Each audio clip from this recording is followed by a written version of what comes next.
Hello friends, welcome to Success Dreamers the Avengers. और आज के इस वीडियो में हम बात करने वाले हैं आपके स्कूल ऑफ ओपन लर्निंग और नॉन कॉलेजिएट के जो फर्स्ट ईयर और सेकेंड ईयर के असाइनमेंट्स हैं दिल्ली यूनिवर्सिटी के, उनकी क्लोजिंग डेट के बारे में। क्योंकि अब आपके असाइनमेंट सबमिशन की जो डेट है, क्लोजिंग डेट, वो पास आती जा रही है। एक वीक से भी कम का टाइम बचा हुआ है आपके पास असाइनमेंट सबमिट कराने के लिए। तो जिन बच्चों ने असाइनमेंट सबमिट नहीं कराए हैं, ठीक है, उनके दिमाग में ये चीज़ चल रही है कि क्या डेट एक्सटेंड हो सकती है। तो फर्स्ट थिंग फर्स्ट तो ये है बच्चों कि अगर आपने अपने अब तक असाइनमेंट सबमिट नहीं कराए हैं तो प्लीज़ से आप करा दीजिए। लेकिन कुछ लोगों ने क्या है कि अपने असाइनमेंट बना दिए हैं और बनाने के बाद स्कैन वगैरह सारा प्रोसेस कंप्लीट कर लिया है, बट वो अपलोड कर रहे हैं तो उनके असाइनमेंट अपलोड नहीं हो रहे। ठीक है, टेक्निकल एरर्स आ रहे हैं, ठीक है, सर्वर फेलियर हो जा रहा है और बार बार रिफ़्रेश करने के बाद भी असाइनमेंट सबमिट नहीं हो रहे हैं। तो भाई इसमें उनका तो कोई इसमें दोष नहीं है, उन्होंने टाइम से अपने असाइनमेंट बना लिए हैं, स्कैन कर लिया है, सब कुछ कर लिया है, बट असाइनमेंट अब सबमिट करने जा रहे हैं तो अपलोड ही नहीं हो रहे हैं, एरर दिखा रहा है। ठीक है, रिफ़्रेश कर रहे हैं, बार बार कुछ टेक्निकल प्रॉब्लम्स आते जा रहे हैं। तो अब देखिए इतने सारे बच्चे हैं, ठीक है, और सारे बच्चे जब असाइनमेंट एक साथ सबमिट कराने जाते हैं तो बहुत सारे बच्चों के साथ ये प्रॉब्लम्स आ रही है। तो भाई इसमें उनका कोई जो है गलती नहीं है।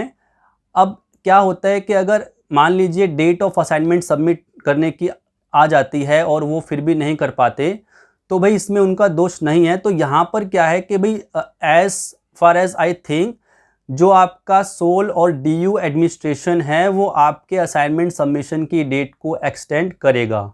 ठीक है, इसके पीछे लॉजिकल रीज़न ये है कि भाई अब जो टाइम दिया है, पहली बात तो वैसे ही वो टाइम कम था, आपके 25 तारीख को असाइनमेंट आए थे और सबमिट करने की डेट के बीच में 10 से 15 दिन का ही टाइम है। तो ये टाइम वैसे देखा जाए तो कम माना जाएगा। अब हम केस लेते हैं अगर इग्नू का, इग्नू ने भी इसी तरह से जो है बच्चों को ऑनलाइन असाइनमेंट सबमिट करने के लिए दिए थे, लेकिन जो टेक्निकल प्रॉब्लम्स अभी डीयू के साथ आ रही है वही टेक्निकल प्रॉब्लम इग्नू के साथ भी आ रही थी। तो इग्नू ने भी 4 से 5 बार डेट को आगे बढ़ाया और इवन अभी भी उन्होंने जो 30 जून लास्ट डेट रखी थी उसको बढ़ाकर 15 जुलाई कर दिया है। ठीक है, तो यहाँ पे सेम चीज़ आई थिंक जो है दिल्ली यूनिवर्सिटी भी करने वाली है, आपके असाइनमेंट की डेट में भी आगे बढ़ जाए, क्योंकि बच्चों के सामने बहुत सारे टेक्निकल प्रॉब्लम्स आ रहे हैं।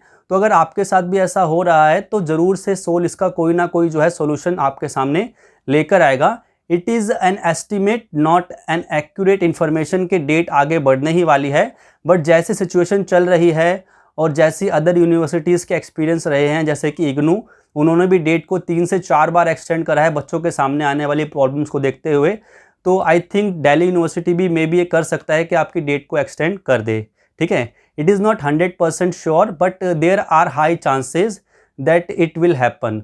तो जिन बच्चों के असाइनमेंट सबमिट नहीं हुए हैं वो उनको तो मैं ये रिकमेंड करूँगा कि कोशिश कीजिए कि आप कर दीजिए। लेकिन जिन बच्चों ने असाइनमेंट बना लिए हैं और वो सबमिट कर रहे हैं बट उनके सामने जो टेक्निकल प्रॉब्लम्स आ रहे हैं, तो उनको जो है चिंता करने की ज़रूरत नहीं है। या तो इस बीच दिल्ली यूनिवर्सिटी सिस्टम के जो एरर्स हैं उनको ठीक करेगा, और अगर वो ऐसा नहीं कर सकता है तो उनके पास एक ही ऑप्शन बचता है कि आपके असाइनमेंट सबमिशन की डेट को वो आगे बढ़ाएं। ठीक है, आपके इस रिगार्डिंग कोई और अगर जो है सजेशंस हैं या आप पे कुछ और थॉट्स हैं, आप कुछ इस बारे में कहना चाहते हैं, पूछना चाहते हैं, तो आप प्लीज़ कमेंट बॉक्स का इस्तेमाल कर सकते हैं। चैनल पे अगर आप नए हैं तो आप सब्सक्राइब कीजिए ताकि आगे भी इन्फॉर्मेशन हम शेयर करते रहें एक दूसरे के साथ और एक दूसरे की हेल्प करते रहें। अभी के लिए तो इतना ही।